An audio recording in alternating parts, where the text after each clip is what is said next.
우리에게 주신 말씀에 근거하여 어렵고 힘들수록이라는 제목으로 하나님의 은혜와 위로를 함께 나누고자 합니다. 코로나19가 가늠하기 힘들 정도로 무섭게 번지고 있습니다. 방역 최고 단계인 4단계가 내일부터 수도권에서 시행됩니다. 교회 예배도 비대면 예배로 전환되게 됩니다. 코로나19는 인류의 과학기술과 문명이 얼마나 취약한 구조 위에 세워져 있는지를 잘 보여주었습니다.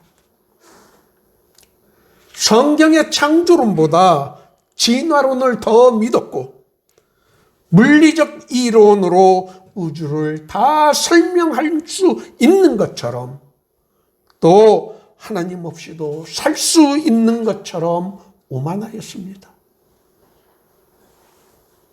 이러한 위기의 순간에 그리스도인들이 해야 하는 일은 우리의 믿음을 점검하는 것입니다.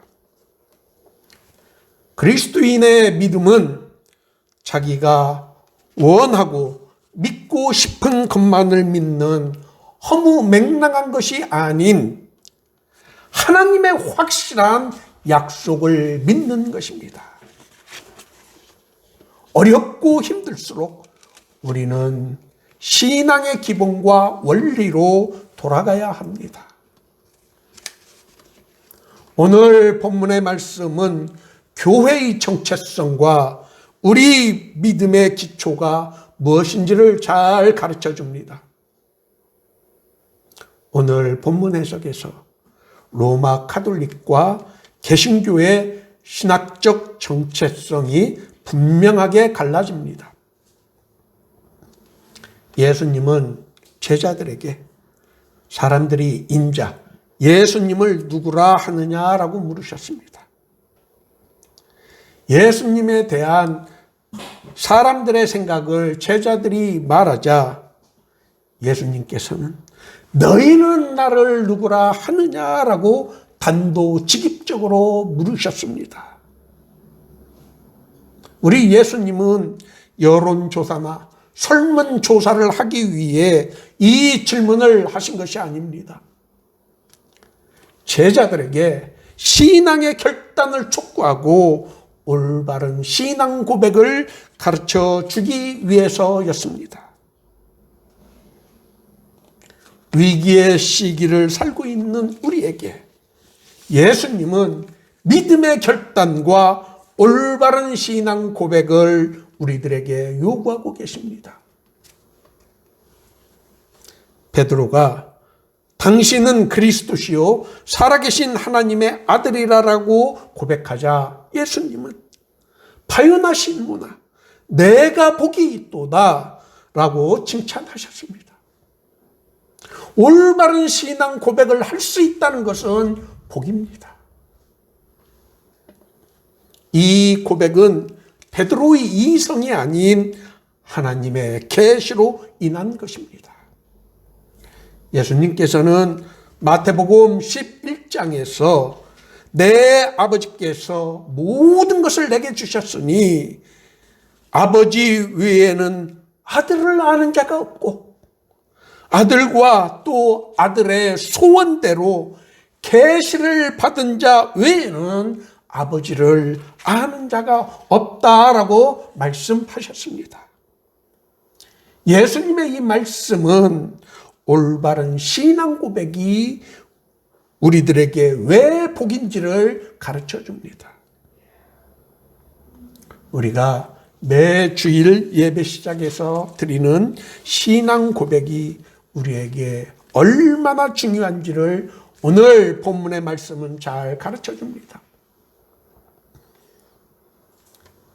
마태복음에서 하늘에 계신 너희 아버지 또는 하늘에 계신 내 아버지라는 표현은 반드시 우리가 따라야 하는 중요한 결론을 내릴 때라고 마태복음 연구에 있어서 세계적인 학자인 R.T. 프랑스 옥스퍼드 대학 교수는 주장합니다.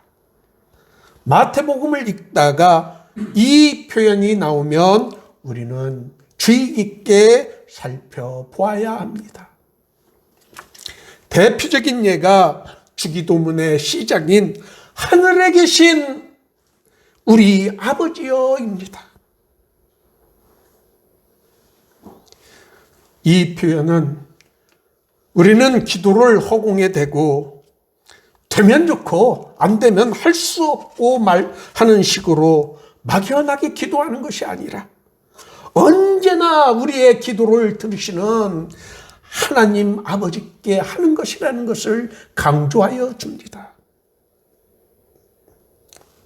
18절과 19절의 말씀은 로마 가톨릭과 개신교 간의 해석상의 논쟁이 많은 구절입니다. 로마 가톨릭은 로마 주교인 교황이 베드로의 후계자로 지상에서 교회의 통치권이 교황에게 있다고 주장합니다. 그들이 그런 주장을 하는 것은 반석이라는 뜻을 가진 베드로에게 예수님께서 자신의 교회를 세웠다고 해석하기 때문입니다. 그러나 개신교에서는 교회가 베드로 개인이 아닌 베드로의 신앙 고백 위에 세워졌다고 주장합니다. 바울 사도는 고린도전서에서 이 닦아둔 것 외에 능히 다른 터를 닦아둘 자가 없으니 이 터는 곧 그리스도라, 예수 그리스도시라.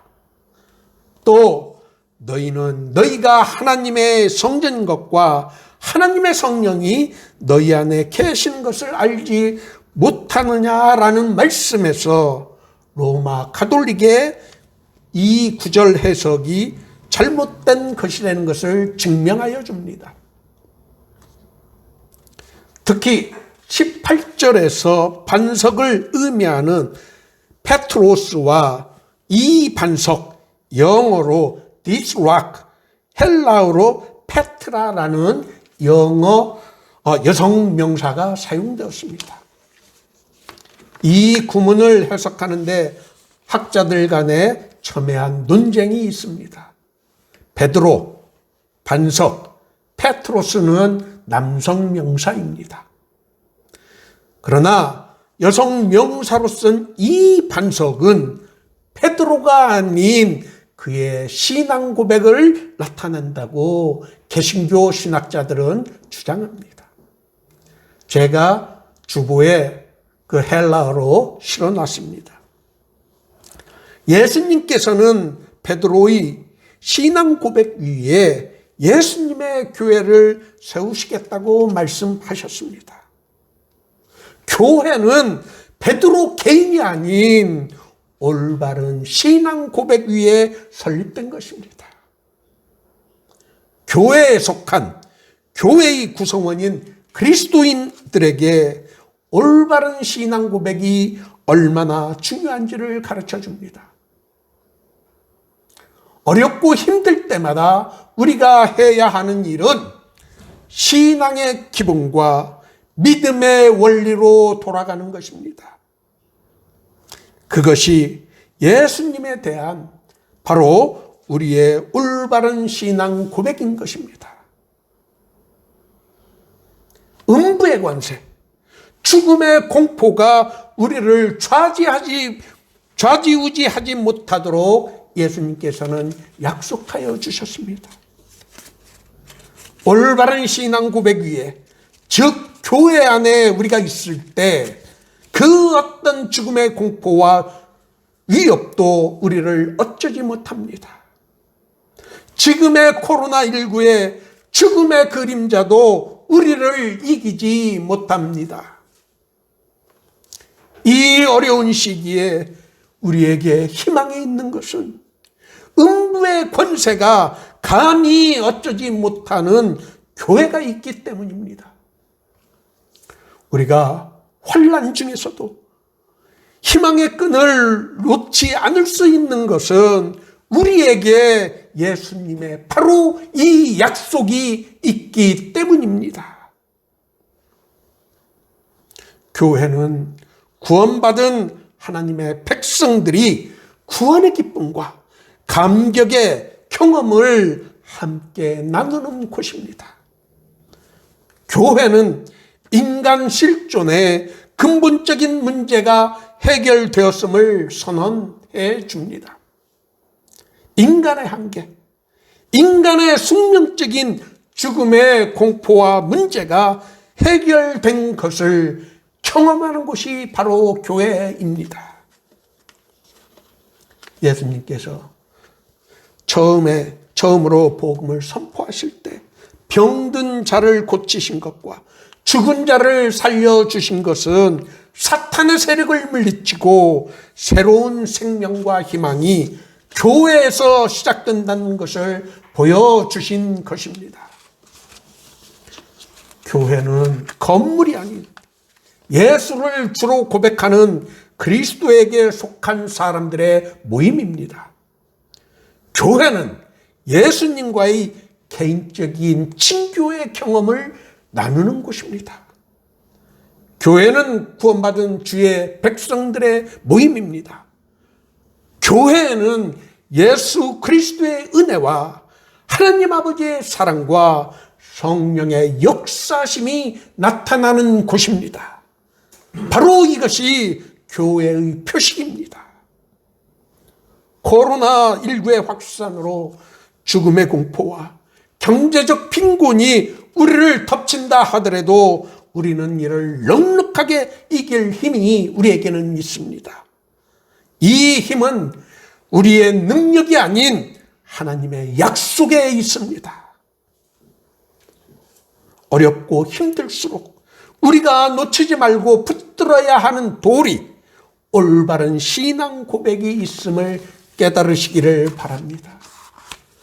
오늘 모두의 교회 예배에 참석하신 여러분 모두가 마치 사망의 음침한 골짜기를 지나는 것과 같은 위기의 순간을 살고 있지만 우리를 지켜주는 주의 지팡이와 막대기가 있음을 확신하고 죽음의 공포와 모든 시련을 넉넉하게 이겨낼 수 있기를 예수님의 이름으로 축원합니다.